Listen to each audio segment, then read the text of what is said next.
आप सभी को प्रणाम। आज के दिन होली का उत्सव पूरे भारतवर्ष में मनाया जा रहा है। तो इस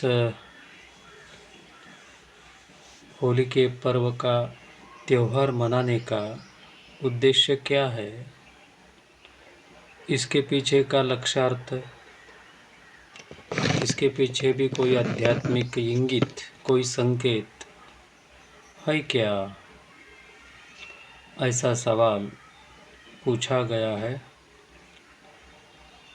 आमतौर पर भारतवर्ष में, इस देश में जितने भी त्यौहार मनाए जाते हैं, उन हर एक त्यौहार के पीछे कोई तो आध्यात्मिक रहस्य, कोई तो गूढ़ार्थ, पौराणिक कथा छुपी रहती है, गढ़ी रहती है। तो उसका असली अर्थ समझ लेना बहुत महत्वपूर्ण है, क्योंकि हमारे पूर्वजों ने, पुरखों ने, ऋषि मुनियों ने जो हमें सीख देने का ये जो तरीका है कि ऐसे ऐसे हम त्यौहार मनाते हैं तो हमारा आध्यात्मिक विकास हो जाएगा, ऐसी उनकी धारणा थी, कल्पना थी। तो ये होली के बारे में पूछा गया है। तो क्या है होली का राज, होली का रहस्य क्या है? होलिका नाम की एक स्त्री का नाम था, और वो स्त्री हिरण्यकश्यप जो राक्षस था उसकी बहन थी। जैसे हिरण्यकश्यप जैसे राक्षस प्रवृत्ति का है, वैसे ही उसकी बहन भी राक्षस प्रवृत्ति की थी, और उन्होंने भी कुछ तपस्या वगैरह करके कुछ क्षुद्र तामसिक सिद्धियाँ हासिल करके रखी थी। और बहन पर मनाया जाने वाला ये पर्व है होली का पर्व। होलिका के दहन पर आज के दिन उसका दहन हो गया था, तो वो आग में जल के भस्मीभूत क्यों हो गई, उसके पीछे की कथा क्या है और इससे हम क्या सीख ले सकते हैं, उसकी भी एक कथा है, कहानी है, जो हम देखने जा रहे हैं आज। और ज़्यादातर लोग होली का जो पर्व है ऐसे मनाते हैं जैसे कि होलिका को सम्मानित कर रहे हैं। होलिका का जो व्यक्तित्व था उसी को हम उजागर कर रहे हैं, ऐसा प्रतीत होता है आज के ज़माने में। जो हम होली का त्यौहार मनाया जा रहा है उस जिस तरीके से, तो ये देखकर तो ऐसा ही लगता है कि भक्त प्रहलाद का तो नाम कुछ कहीं भी नहीं आता। सच पूछो तो इस होली का उत्सव में प्रधान केंद्र बिंदु, प्रधान पात्र भक्त प्रहलाद का होना चाहिए। भक्त प्रहलाद और होलिका नाम की स्त्री जो है ना, ये जो होलिका है भक्त प्रहलाद की बुआ लगती है, बाप की बहन है, यानी कि अपने पिता की वो बहन है। तो ऐसा क्या घटना घटी थी उनके दोनों के बीच में, जो होलिका को अपना शरीर अग्नि में आहुति देना पड़ा, भस्मीभूत करना पड़ा। जो कुछ होली के नाम पर होता है उसमें प्रहलाद तो कहीं भी नहीं आता, उसकी चर्चा ही नहीं है। होलिका की चर्चा आती है, प्रहलाद का नाम बहुत माइनर में आता है, बहुत निम्न में आता है, उसको हमने साइड में रख दिया। और सेंट्रल बात ये होलिका की हो गई। लोगों ने ये जो नाम जो होली है कुछ का कुछ गलत अर्थ कर लिया। लगता है कि होली का मतलब है आज होलिका माता को याद करना। देखो होलिका माता हो गई वो, जो राक्षस थी, तमोगुणी थी, और उनको प्रेम से श्रद्धांजलि अर्पित करनी है। बेचारी ने अपनी शहादत बीती आज के दिन में, आज का जन्म बलिदान किया था अग्नि में भस्मीभूत करके। तो ये सारे गलत अर्थ, होली का अर्थ समझते हैं क्या कि क्या है इसका असली अर्थ? होली का मतलब है कि कोई भी कीमत देनी पड़ जाए, कैसी भी कठिनाई आ जाए ज़िंदगी में, चाहे जान तक को दांव पर लगाने के लिए हम राजी हैं, लेकिन और कितना भी ताकतवर हो वो सामने वाला झूठ जो हमको वैरी बन के खड़ा है, शत्रु बन के खड़ा है, वो कितना भी सामर्थ्यवान है, कितनी भी कठिनाई आ जाए, अगर जान भी जाती है तो चली जाए, लेकिन सत्य का मार्ग छोड़ना नहीं है और असत्य के सामने, अधर्म के सामने, अत्याचार के सामने झुकना नहीं है।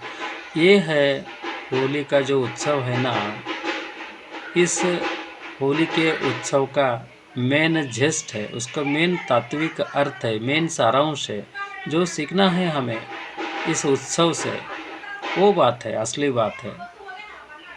हिरण्यकश्यपु जो था सिर्फ राजा ही नहीं था, वो कैसा राजा था? वो भक्त प्रहलाद का पिता है, जिसके शरीर से ये जन्मा है, जन्मदाता पिता है प्रहलाद का।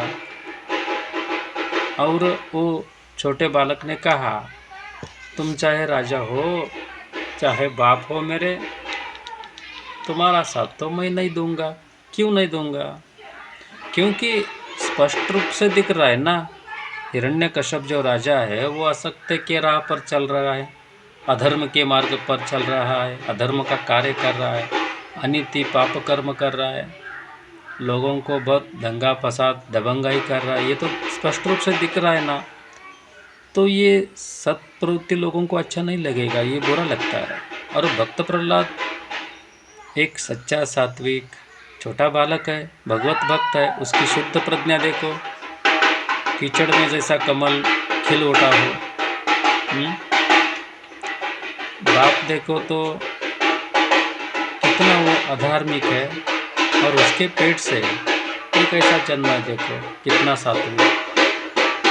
और वो कोई साधारण राजा भी नहीं था, वो वरदान प्राप्त राजा था। और पौराणिक कथा पर अगर हम विश्वास करें तो कथा कहते कि उसने ब्रह्मदेव से वरदान ले लिया था तपस्या करके, तामसिक क्षुद्र सिद्धियाँ उसको प्राप्त थी, उसने भी कठोर तप किया था। और तत्पर्य जैसी सात्विक चीज़ भी जब अहंकारी व्यक्ति के हाथ में आके पड़ जाती है तो वो उसको भी वो कलुषित कर देते हैं, बहुत खतरनाक हो जाती है बात। देखो ना, अब हिरण्यकश्यप जो है अपने शरीर को ही जीते जी अमर करने के लिए जा रहा है, ये राक्षस प्रवृत्ति ही है ना। समझ सकते हैं कि वेदांतों को पढ़ा जाए, उपनिषदों का ज्ञान लिया जाए, आत्म साक्षात्कार आत्मज्ञान हो जाए तो मनुष्य जीते जी अमर हो सकता है, विदेह मुक्ति हो जाएगी। विदेह मुक्ति बोलते हैं उसे, जीते जी मुक्त हो सकता है आदमी ज्ञान से। लेकिन ये राक्षसों को और एक राक्षस प्रवृत्ति लोगों को ये ज्ञान नहीं चाहिए, भक्ति नहीं चाहिए, सत्य का मार्ग धर्म का मार्ग नहीं चाहिए, ये नहीं चाहिए उनको शॉर्टकट चाहिए, उनको अपने अहंकार की वासना ही चाहिए, भोग चाहिए, अहंकार को उनको और बड़ा करना है, मोह माया का साम्राज्य और बड़ा करना है, इसके लिए वो तप कर रहे हैं, वो ज्ञान के लिए तप नहीं कर रहे। तो यहाँ क्या हो जाता है, जब कभी भी सत्प्रवृत्ति वाले लोग ऐसे अधार्मिक लोगों के संग में आ जाते हैं तो जाहिर है बात क्या होता है कि उन दोनों की पटेगी नहीं, झगड़ा फसाद होता रहेगा, दंगा फसाद होता रहेगा, उन दोनों का मेल नहीं होगा। तो यही बात यहाँ हो गई बाप और बेटे में। ब्रह्मदेव से वर कैसा लिया है देखो हिरण्यकश्यप ने, कि मुझे मूर्ति ही नहीं आनी चाहिए, मुझे अंदर मूर्ति नहीं आनी चाहिए, बाहर नहीं आनी चाहिए, मुझे रात में मूर्ति नहीं आनी चाहिए, दिन में भी नहीं आनी चाहिए। मुझे किसी पुरुष से या स्त्री से भी मूर्ति नहीं आनी चाहिए, किसी पशु पक्षी से भी मुझे मूर्ति नहीं आनी चाहिए, मुझे उस शस्त्र से, उस शस्त्रास्त्र से, किसी भी शस्त्रास्त्र से मुझे मूर्ति नहीं आनी चाहिए। देखो कैसी है ये बात। मुझे आकाश में भी नहीं, जल में भी नहीं, पृथ्वी पर भी नहीं। तो मांगा भी तो कैसा वरदान मांगा देखो। तो ये राक्षस लोग जो रहते हैं ना, ये बहुत चालाकी दिखाते हैं। उन्हें लगता है कि हम ही बहुत बुद्धिमान है, बहुत बुद्धिमान बनने के लिए जाते हैं ये राक्षस प्रवृत्ति के लोग। खुद को बहुत तो बुद्धिमान मानते हैं, होते नहीं। देखो ये कैसा मूर्खपन है, ये कैसा मूर्खों जैसा व्यवहार है। जैसे भगवान ने ये सब दुनिया बनाई, सृष्टि बनाई, उसी को वो उल्लू बनाने के लिए जा रहा है। भगवान को कभी हम उल्लू बना सकते हैं क्या, जिसने ये सारी सृष्टि बनाई है? तो कितनी भी चालाकी करो, उसमें भी भगवान अगर ढूंढेगा तो कोई ना कोई मार्ग ढूंढेगा ही ना। लेकिन ये मूर्ख, अहंकारी, भोगासक्त, कामुक, ये जो राक्षस प्रवृत्ति वाले जो लोग रहते हैं ना, उनको कैसे समझ में आएगी ये बात बोलो? कैसा है देखो, वरदान भी तो कैसा मांगा, कैसा बड़ा खतरनाक राजा था वो, बड़ा भोगासक्त था वो राजा। समझ रहे हो बात को? इतना खतरनाक था कि उसने पूरे राज्य में पाबंदी कर दी थी कि ही कोई किसी घर में सत्य का आचरण, धर्म का आचरण, न्याय नीति का आचरण, पूजा पाठ, होम हवन, भगवान का नाम स्मरण कहीं भी नहीं होना चाहिए। देखो, बल्कि वो लोगों को बताता कि मैं ही तुम्हारे लिए भगवान हूँ, और गांव-गांव में चौराहे पर मेरी ही पूजा हो। आपने ही खुद की मूर्तियाँ बना डाली थी, चौराहे पर स्टैच्यू बनवाया था, और लोगों को बताता था कि मैं ही भगवान हूँ। ओम नमो नारायण बोलने के बजाय ओम नमो हिरण्यकशिपुये नमः ऐसा वो लोगों को बताता था। वो कितना अहंकारी था देखो। ईश्वर वगैरह का नाम नहीं लेना है, मेरी पूजा करो, ऐसा बोलता था वो। क्योंकि सत्य अमर होता है ना, सत्य शाश्वत होता है, सत्य अनादि अनंत होता है। सत्य की तो कोई मृत्यु नहीं होती, उसका कोई अंत नहीं होता, और मेरा भी कोई अंत नहीं होता। लोगों को वो बता रहा था कि क्योंकि मैंने तपस्या करके मैंने अनंत का वरदान लिया है, मुझे भी कोई मृत्यु नहीं है ना, मैंने मृत्यु को जीत लिया है, तो मैं ही सत्य हो गया, मैं ही भगवान हो गया। ऐसा उसका लॉजिक था। अब मैं मर सकता ही नहीं, न जल में न स्थल में मर सकता, न दिन में न रात में मर सकता, वो तो अमर ही हो गया ना। मैं ही अमर हूँ, मैं ही सत्य हूँ, तो मेरी पूजा करो, ऐसा उसका लॉजिक था, ऐसा उसका आग्रह होने लगा। और एक बार दिमाग में ये अहंकार घुस जाए ना, तो पूछना ही क्या। अरे भाई ज़रा ध्यान में उतर के देखो ना, ये क्या है। मृत्यु हर चीज़ की होगी, ये नेचर का लॉ है। जब भगवान ने ये दुनिया बनाई तभी से ये नियम चलता आ रहा है। बल्कि जिसने दुनिया बनाई वो ईश्वर भी इस नियम को अंगीकार कर लेता है ना। जितने भी अवतार हुए वो अवतार क्या ख़त्म नहीं हुए क्या? वो अवतार भी, उन्हें भी अवतार लेना पड़ता है, जन्मना पड़ता है, मरना पड़ता है। वो भी इस प्रकृति के नियमों का सम्मान करते हैं, उल्लंघन नहीं करते। भगवान, जिन भगवान ने ये दुनिया बनाई वो भी ये सम्मान करता है इस नेचर लॉ का। और ये लगे राक्षस लोगों को नियम तोड़ने का तो बहुत खुजली रहता है ना, नहीं चलेगा। उनका छोटा भाई सत प्रवृत्ति वाला है, भक्त प्रहलाद अपना बेटा, वो बाप को कहता है ये नहीं चलेगा, ये तो सारा सार झूठ हो गया, सारा सार अज्ञान असत्य हो गया, सारा सार अधर्म हो गया, अनीति हो गई, इस अधर्म को मैं नहीं मानता। बेटा बहुत निडर था। उसकी एक जबरदस्त बहन भी थी, हिरण्यकश्यप की बहन, वो भी राक्षस प्रवृत्ति वाली थी, उसी का नाम होलिका था। और बहन के पास कहते हैं कि एक तपश्चर्या करके उन्होंने एक सिद्धि प्राप्त की थी। कहीं कहा जाता है कि कोई उसके पास लपेटने के लिए कोई पटल था, वस्त्र था, दुष्शाला कहते हैं उसे, वो लपेट के अगर वो अग्नि में प्रवेश करती तो अग्नि उसको कुछ भी नहीं बिगाड़ सकता। कुछ भी बाल बाका नहीं कर सकता। यानी कि उसको जला डाला तो भी वो जलती नहीं थी, अग्नि उसको कुछ भी नहीं करती थी, अग्नि उसको स्पर्श नहीं करती थी, ऐसी उसकी सिद्धि थी। वो दुशाला जो वो पहनती थी वो अग्निरोधक था, वो फायर प्रूफ था।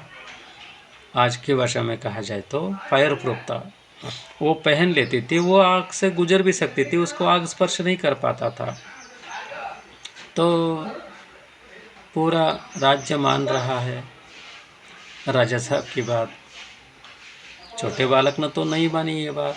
वो बालक था लेकिन उसकी बुद्धि बहुत शार्प थी, विवेकशील थी, क्योंकि जिसका अंतःकरण सत प्रवृत्ति वाला होता है उसकी बुद्धिमत्ता बहुत तीक्ष्ण होती है, वो विवेकशाली होता है। भक्त प्रहलाद बोला, मुझे जन्म दिया होगा, पाला होगा, पोसा होगा, लेकिन मैं नहीं मानूंगा, क्योंकि मुझे रिलेशनशिप से ज़्यादा वो सत्य है। सत्य ही जगत का माँ बाप है। तुम तो निमित्त मात्र हो। देखो कैसा चिंतन है, विचारधारा है भक्त प्रहलाद का। तुम असत्य के मार्गी हो, तुम अधर्मी हो, तो मैं तुमको नहीं मानूंगा। तुम होगे बहुत बड़े प्रतापी शूरवीर, बहुत बड़े राजा होगे, तुमसे मैं डरूंगा भी नहीं। मेरी अगर जान भी चली जाती है तो जाने दो सत्य के लिए, लेकिन मैं सत्य का मार्ग नहीं छोड़ूंगा, धर्म का मार्ग नहीं छोड़ूंगा, असत्य को नहीं अपनाऊंगा। ये कैसा सत्य संकल्प है देखो छोटे बालक का, कैसा दृढ़ निर्धार है देखो। ये दृढ़ निर्धार और ये सत्य संकल्प सीखने के लिए ही ये होलिका का उत्सव है। ये बात तो अलग रह जाती है और हम कुछ का कुछ करते जा रहे हैं। कुछ अर्थ है क्या हम जो होलिका मना रहे हैं? देखो समाज में उसमें तो सब राक्षस प्रवृत्तियाँ ही दिखती है। अब जब होली का त्यौहार हम मना रहे तो क्या क्या कर रहे हैं, उटक पटांग चीज़ें। किसी से के शरीर पर कीचड़ को उछाल रहे हैं, गंदी गंदी अनर्गल बातें कर रहे हैं, ज़ोर ज़ोर से चीख रहे हैं, बंदरों जैसा कैसा चाहे वैसा डांस भी कर रहे हैं, मांस खा रहे हैं, मदिरा पी रहे हैं। और इन औरत लोगों को भी क्या हो गया मालूम नहीं, वो भी उनको सपोर्ट कर रही है। खूब सारी भाभियाँ रंग खेलती हुई दिखाई देती है। इस दिन भाभी बनने का बहुत शौक, बहुत कीड़ा उठ जाता है हर औरत में, भारतीय औरतों को। तो ये क्या चल रहा है अनिति भरा, उसका मौलिक अर्थ क्या है, वो बाजू में रह जाता है। और ऐसी उलझुल हुल्लड़पन की, अनर्गल बातें, छिचोरेपन की बातें, नालायकी हमें दिख रही है, बहुत अच्छी लग रही है। जगह जगह यही सब चल रहा है। ये देख के घिन आ जाती है। क्या हमारी संस्कृति, हमारी परंपरा कहाँ से कहाँ हम लेते जा रहे हैं। देखो सनातन धर्म में जो ऋषि मुनियों ने, पूर्वजों ने, हमारे पुरखों ने जो हमें मार्ग दिखाया सत्य का, उस मार्ग पर हम चल रहे हैं क्या? तो बालक ध्रुव ने असत्य को राजी नहीं हुआ, वो अधर्म को वो राजी नहीं हुआ, मानने से वो इनकार कर दिया। तुम कुछ भी कहो, मैं नाम तो नारायण का ही लूँगा, क्योंकि नारायण ही सत्य है। मैं सत्य का पुजारी हूँ, मैं सत्य का ही अनुगमन करूँगा, मैं धर्म के मार्ग पर ही चलूँगा। संकल्प कैसा है देखो उस छोटे बच्चे का, है ना। और बालक कितना छोटा सा है देखो, लेकिन उसकी बुद्धि कितनी बड़ी है देखो। अब राजा ने कहा कि मैं अपने हाथ से मैं कैसे मारूं, मारने के लिए भी वो झिझकता नहीं है, लेकिन लोग क्या कहेंगे इसके डर से, क्योंकि वो राक्षस प्रवृत्ति वाला आदमी है।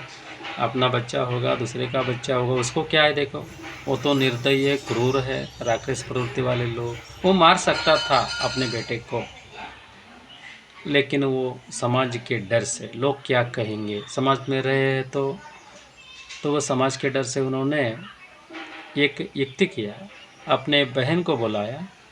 जो इसकी बहन है ना, वो भी राक्षस प्रवृत्ति वाली थी। पहले पहले तो उसने अपने बच्चे को बहुत लालच दिया, जैसे हम बच्चे को लॉलीपॉप खिलाते हैं, समझाते हैं, तू स्टडी करना है तो तुझे ऐसा होगा, तुझे चॉकलेट ला के दूँगा, वगैरह वगैरह हम करते हैं ना। उन्होंने बहुत फुसलाया बच्चे को, अपने बेटे को, बहुत सारे अपने सेवक लोगों से भी समझाया करके देखा, लेकिन ये बच्चा भक्त प्रहलाद जो है किसी बात को मानने के लिए राजी ही नहीं है, क्योंकि वो सत्य का खोजी है। वो असली भक्त है ना। असली भक्त किसी से भी नहीं डरता, लेकिन वो रिबेलियस होता है। धार्मिक आदमी रिबेलियस होता है, वो मर जाएगा लेकिन वो ऐसे मूर्खतापूर्ण बातों को नहीं मानेगा, वो अहंकारपूर्ण बातें को नहीं मानेगा। बहुत डराया, धमकाया, फुसलाया तो वो माना नहीं, तो फिर धीरे धीरे डराने लगा, अपने असली रूप से आने लगा। भक्त प्रहलाद नहीं डर रहा है, उसको जान के भी धमकी देने लगा, आखिरी हद तक वो जाने लगा बाप। लेकिन उसे अपना ही अहंकार की तृप्ति चाहिए था ना, हिरण्यकश्यप को। समझ रहे हैं मेरी बात? आप होंगे मेरे बाप, चाहे आप होंगे राजा, आपको वरदान प्राप्त होगा, सिद्धि प्राप्त होगी, लेकिन मैं नहीं मानता। मैं नहीं मानता तो नहीं मानता, मेरे लिए सच क्या है? सच ही सच है, वही मेरे लिए मायने रखती है। मेरे जीवन का श्वास प्रश्वास सत्य के लिए है। मैं सत्य के लिए ही जीऊँगा, सत्य ही बोलूँगा, सत्य के लिए ही मरूँगा, धर्म के मार्ग पर ही चलूँगा। कैसा संकल्प है देखो, और आयु कितनी छोटा बालक। यही हमें सीखना है। होली के पर्व पर कभी ऐसा हुआ है, घर में हमने भक्त प्रहलाद का फोटो लगाया है, उसकी हम पूजा अर्चना कर रहे हैं, भक्त प्रहलाद की कथाएं सुन रहे हैं, उसका कीर्तन कर रहे हैं, ऐसा होता है क्या? नहीं होता ऐसा। हमें शराब पीने के लिए वो निमित्त चाहिए, मांस मदिरा खाना है, मांस के लिए वो खाएंगे, डीजे लगा के डांस करने के लिए वो करेंगे, जैसे क्लब में डांस करते हैं। ये क्या चल रहा है? ये कैसी कैसी मूर्खतापूर्ण बातें धर्म की आड़ में चल रही है। और ऊपर क्या, हम धार्मिक उत्सव मना रहे हैं। देखो वो कैसी विडंबना है, कैसी ये मूर्खतापूर्ण बात है। भगवान इसको हरगिज क्षमा नहीं करेगा, लेकिन क्या करना, ये जहाँ देखो वहीं सब यही आपको दिखेगा। मेरी बात आपको थोड़ी सी चुभेगी, लेकिन जो सत्य है वही मैं बता रहा हूँ। हमें क्या चाहिए? हमें उत्सव त्यौहार और उसके पीछे की सच्चाई, उसका गूढ़ार्थ, उसके पीछे का मर्म, उसके पीछे का लक्ष्यार्थ, उससे क्या सीख लेनी चाहिए, क्या संस्कार लेना चाहिए, ये हमें नहीं चाहिए। हमारे भीतर चंचलता, उच्छृंखलता, मराठी में उसे बताते हैं चावटपना, अश्लीलता, वो अंदर बहुत फूट फूट पड़ने के लिए रेडी है उमड़ने के लिए रेडी है। और हमें कोई तो निमित्त चाहिए ना।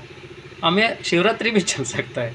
अब शिवरात्रि देखो कितना पवित्र त्यौहार है, उसको भी हमने नहीं छोड़ा, वहाँ भी हम दम मारो दम कर रहे हैं, गांजा पी रहे हैं, लेकिन हम शिव को समझ नहीं रहे। शिव को भी हम गांजा पीने वाला भगवंत कह के बता रहे हैं, शराब पी रहे हैं। क्या चल रहा है समाज में? धर्म के नाम पर, धर्म के आड़ में क्या क्या बदतमीजी चल रही, देखो कैसे कैसे बचकाने चीज़ें चल रही, देखो।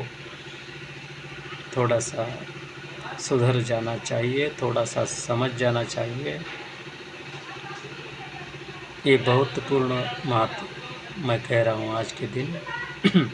कोई भी बाप सत्य से नहीं बड़ा होता। भक्त प्रहलाद कह रहा है, कोई भी बाप सत्य से बड़ी बात नहीं होती, सत्य ही इस जगत का माँ बाप है। तो ये माँ बाप, ये रक्त मांस वाले माँ बाप जिन्होंने हमें जन्म दिया, और वो अगर अधर्म की राह पर चल रहा है तो उसे कीमत नहीं देना। भगवत गीता में भी कृष्ण भी तो यही बात बताते हैं ना। अर्जुन को वो क्या बता रहे हैं? अर्जुन को यही प्रोत्साहित कर रहे हैं, सामने जो तुम्हारे सगे भाई बहन दिख रहे हैं, उसके मोह में तुम मत पड़ना। तो एक ही बात जान, तुझको धर्म की स्थापना करना चाहिए, धर्म के लाभ पर चलना चाहिए। जो असत्य मार्ग पर चल रहे हैं, अधार्मिक कार्य कर रहे हैं, भले वो तुम्हारे तात क्यों ना हो, तुम्हारा चाचा क्यों ना हो, कोई भी व्यक्ति हो, अगर सामने माँ बाप भी हो तो तुझे लड़ना चाहिए। कैसी सीख है देखो कृष्ण का सीख। और सेम वैसी ही चीज़ ये भक्त प्रहलाद बता रहा है कि मुझे ये माँ बाप, हाड़ मांस वाले माँ बाप, मुझे इसमें इंटरेस्ट नहीं है। हमारे जो संबंधी, जो रिलेशनशिप वाले लोग हैं, वो कोई मोह नहीं है भक्त प्रहलाद को। भक्त प्रहलाद बोल रहा है कि मेरे जो सत्य के मार्गे चलने वाले जो लोग हैं वही मेरे माँ बाप हैं, सत्य ही मेरा माँ बाप है। कैसी अद्भुत बात है, देखो ये इतने छोटे भक्त प्रहलाद को कहाँ से आई होगी ऐसी संस्कार, ऐसी ज्ञान वाली चीज़। तो हिरण्यकशिपु ने क्या किया, अपने बहन को बुलाया जिसका नाम होलिका था। उसको कहा गया कि इसको चुपचाप तुम गोद में बिठा करके आग से गुजर जाओ, तुम्हें तो कुछ नहीं होगा, ये मर जाएगा। कुछ ऐसी व्यवस्था की गई, कोई दुर्घटना हो गई है, हमने तो जानबूझ के नहीं किया, अचानक से हो गया, ऐसा दिखाने का उनका प्लान था। नहीं तो उसे मारना तो वो खुद भी मार सकता था ना, उसे उसको खुद नहीं मारना था, क्योंकि समाज भी है, समाज को भी डरना चाहिए, कोई गलत अपवाद भी आ सकता है ना। समाज से भी वो डरता था, अहंकारी लोग समाज से डरते हैं। तो बहन को बीच में इसलिए लाया होगा कि लगेगा कि लोगों को भाई बुआ के साथ घूम रहा था, बेचारा दुर्घटना में मारा गया, ऐसा लोगों को दिखाने के लिए ये नाटक किया गया।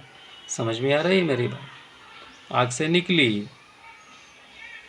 तो कहने वाले कहते कि कुछ ऐसी हवा चली कि जो उसने पहन रखा था दुशाला वो उड़ करके प्रहलाद पर चला गया। प्रहलाद तो बच गया, पर बुआ जी को इतने जख्म आएंगे, इतना जला होगा कि वो परलोक सिधर गए, सीधा ऊपर का टिकट निकाल दिया। वो बालक प्रहलाद बच गया, वहाँ से वो भाग निकला। वो तो सत्यवान था ना, धर्मवान था ना। समझ रहे हो मेरी बात को। ये तुम देख रहे हो पूरी कहानी का रुख कहाँ जा रहा है। ये पूरी कहानी क्या बता रही है, वो क्या बता रही है कि समाज कुछ कहता हो, प्रकृति कुछ कहती हो, परिस्थिति कुछ कहती हो, सत्ता कुछ कहती हो, मुझे करना वही है जो सत्य है, जो सही है, जो धर्म का राह दिखाता हो, मुझे उसी मार्ग पर चलना है, चाहे कुछ भी हो जाए, परिस्थिति कितनी भी कठिन आ जाए। समाज का रुख अलग हो, वो हवा अलग बहती हो, फिर भी मुझे उस तरफ नहीं देखना है।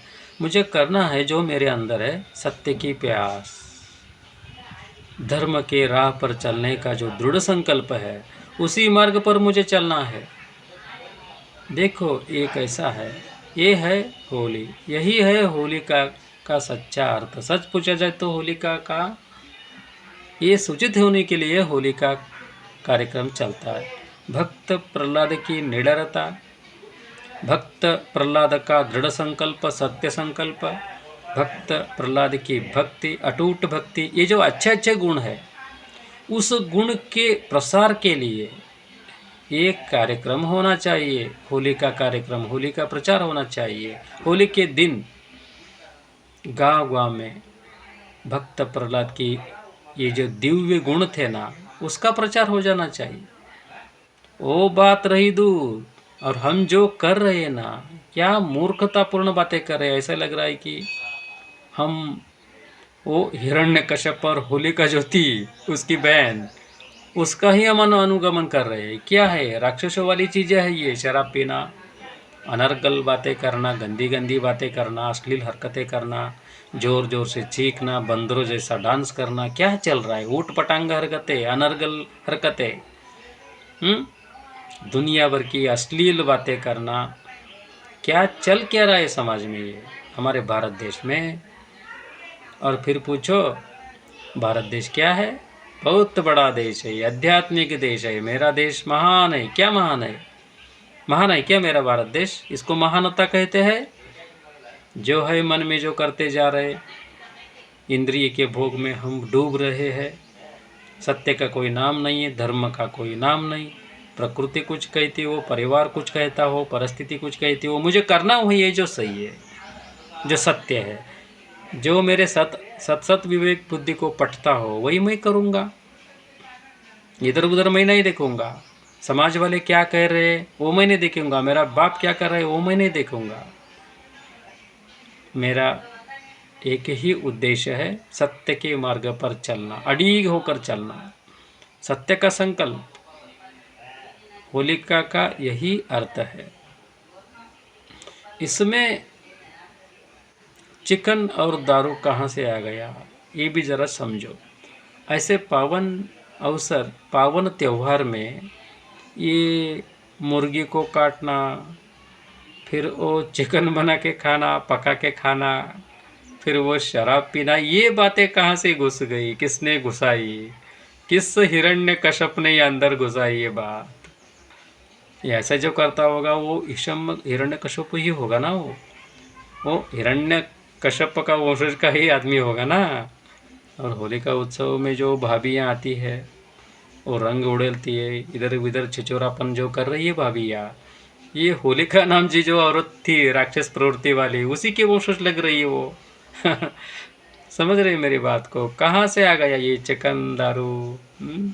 और इसमें ये हुल्लड़पन कहाँ से आ गया, कीचड़ फेंकना, जोर जोर से चीखना, बकलोली करना, बंदरों जैसी हरकत करना, भाभियों को रंग में डुबाना, ये कहाँ से आ गई ये सारी भाभियाँ? लोगों को भाभियों से प्यार हो जाता है। होली में उमड़ने लगता है प्यार। इस त्यौहार में इस भाभियों को भी बुद्धि इन्होंने कहाँ रख दी मालूम नहीं, ये कहाँ से निकल गई मालूम नहीं, कहाँ से आती है ऐसी स्त्रियाँ? ये हमारे भारतीय नारी है क्या? हमारी भारतीय नारी ऐसी थी क्या? यही है क्या हमारा भारत देश, जहाँ सीता माता ने जन्म लिया, रानी लक्ष्मीबाई ने जन्म लिया, महान महान पतिव्रता स्त्रियों ने यहाँ जन्म लिया था। और फिर ये चल क्या रहा है अभी? अंधाधुंधी, मनमानी, मन को जैसा चाहिए वैसा हम करते जा रहे हैं, और ऊपर नाम क्या है? धार्मिक उत्सव मना रहे हैं। समझ रहे मेरी बात? आधे शहर की औरतें उस दिन भाभी बन जाती है, सारी चंचलता, सारी अश्लीलता एकदम से फूट पड़ती है, एकदम से उमड़ जाती है। ये सब देखते हैं ना तो घिन आ जाती है, सत प्रवृत्ति लोगों को ये घिन आ जाती है। जो भक्त प्रहलाद के वंशज है, जो सत्य के राही है, सत्य धर्म पथ पर जो चलने वाले लोग हैं ना, उनको ये अच्छा नहीं लगेगा। छिचोरापन, चंचलता, समझ रहे हो मेरी बात को? अब आया राजा को गुस्सा, हिरण्यकश्यप को गुस्सा है, तो बोला कि तू, भक्त प्रहलाद को तो बोला तो बहुत फायर प्रूफ हो रहा है ना, भुआ जल गई और तुझे कुछ नहीं हुआ। देख के तो ताज्जुब हो जाना ही चाहिए था, देख के तो बहुत आनंदित हो जाना चाहिए था, लेकिन मेरे जैसे पेट से ऐसा सात्विक बच्चा पैदा हो गया है, भगवत भक्त पैदा हो गया है, धर्म प्रज्ञा वाला व्यक्ति ने जन्म लिया है, ये सोचकर तो बहुत आनंदित हो जाना ही था उस बाप को। वो तो राक्षस था हिरण्यकश्यप, और भी गुस्सेल हो गया, और वो पूछने लगा, तुम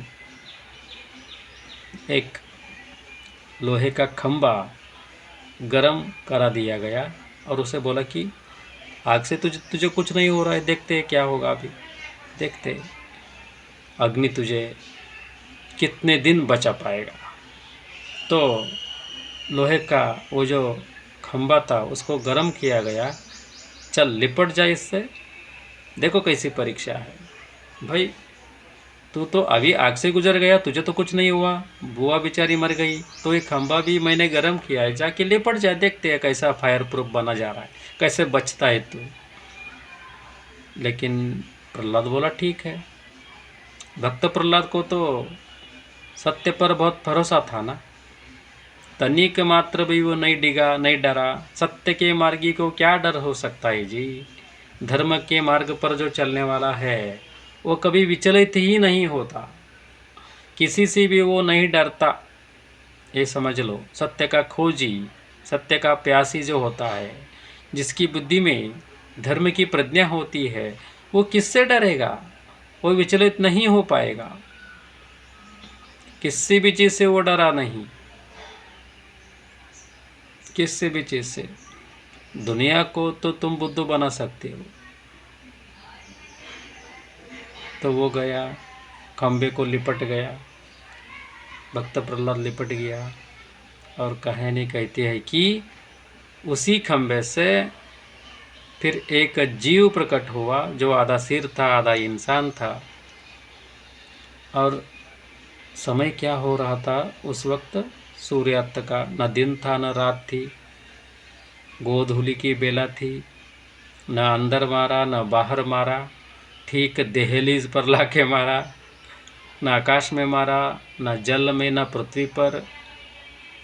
उसको गोदी में बिठा करके मार दिया। न अस्त्र से न शस्त्र से, किसी भी अस्त्र से नहीं। तो नाखून क्या अस्त्र हो सकते हैं क्या? नहीं। नाखून घुसेड़ दिया उसके पेट में। वो हिरण्यकश्यप भी घबरा गया होगा। ये भगवान भी क्या चीज़ है, ऐसा मार्ग खोज निकाला। देखो उसको मारने के लिए ऐसा मार्ग निकाला भगवान ने। एक ऐसा जब प्राणी था जो पुरुष भी नहीं था, स्त्री भी नहीं था, पशु भी नहीं था, आधा पुरुष है आधा पशु है।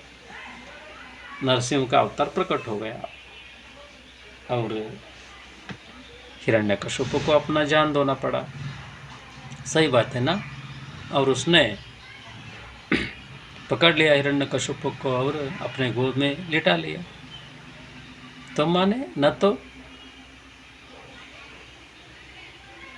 न वो जमीन पर न वो आकाश में, न अस्त्र से न शस्त्र से, नाखून से मार दिया। नाखूनों से मार दिया, नाखून उसके पेट में घुसेड़ दिया। तो बहुत चालाक हो रहा था हिरण्यकश्यप। दुष्ट प्रवृत्ति लोग बहुत चालाक होते हैं। बड़ी तपस्या की है लेकिन वरदान क्या मांगा था? अधार्मिक, मैं ही राजा बन जाऊँ, मैं ही भगवान बन जाऊँ, त्रिलोक का भगवान बन जाऊँ। बन जा भगवान, बहुत खुजली है तुझे भगवान बनने की, बहुत शानपन करता है ना, बहुत चालाकी करता है ना, भगवान के सामने कैसा चलेगा देखो। ये राक्षस लोगों को लगता है कि मैं ही बहुत बुद्धिमान हूँ, लेकिन भगवान जो है ना वो सारे जगत के स्वामी है, भगवान है। उन्हें मालूम है उन्हें कैसा सीख देना है, कैसा पाठ पढ़ाना है, सत्य को संरक्षण करना है, असत्य को माटी में। तपस्या करना भी एक संसाधन होता है, लेकिन इसका इस्तेमाल किस तरफ कर रहे हो? तपस्या में मेहनत लगती है, अनुशासन लगता है, नहीं ऐसा नहीं। लेकिन हम बहुत सारे अनुशासित लोगों को देखते हैं, कितनी है तपस्या कर तुम। हिरण्यकश्यप ने बड़ी तपस्या की, लेकिन उसने क्यों तपस्या की? अपने अहंकार को बढ़ाने के लिए, अपना माया का साम्राज्य बढ़ाने के लिए, इंद्रिय भोग बढ़ाने के लिए, विकारों में डूबने के लिए तपस्या किया है सब, न कि आत्मज्ञान प्राप्ति के लिए। आत्मज्ञान के प्राप्ति के लिए तपस्या करता तो कुछ समझ में आती थी बात, लेकिन राक्षस लोगों की यही समस्या है। करते तो बहुत पवित्र कर्म है, तपस्या बोले तो बहुत पवित्र कर्म है, लेकिन उसका इंटेंशन, लेकिन उसका उद्देश्य बहुत गलत ही गलत है। चालाकी भी दिखाई वरदान मांगने में, देख रहे हो ना चालाकी। ऐसे नहीं मरो, वैसे नहीं मरो, आकाश में नहीं मरो, जमीन पे नहीं मरो, ये सब चालाकी है। एक नन्हे बालक के निर्दोषता के आगे, सरलता के आगे परास्त हो गई सिद्धियाँ। तो इस होली के उत्सव का एक ही अर्थ समझना चाहिए कि कितना भी सामर्थ्यवान हुआ अहंकार, कितना भी चालाक होगा अहंकार, लेकिन छोटे से बालक के सामने, सत्यवान बालक के सामने, बालक जैसा निर्दोष, मासूम, भक्तिमान, उसके आगे टिक नहीं सकता, परास्त हो जाता है। सत्यमेव जयते, सत्य ही आखिर में जीत होती है। भगवान के घर देर है लेकिन अंधेर नहीं, देर अवेर, जो सत्य है वही जीत जाएगा। परास्त हुआ मोह माया, अहंकार परास्त हो गया। इसमें चिकन और दारू का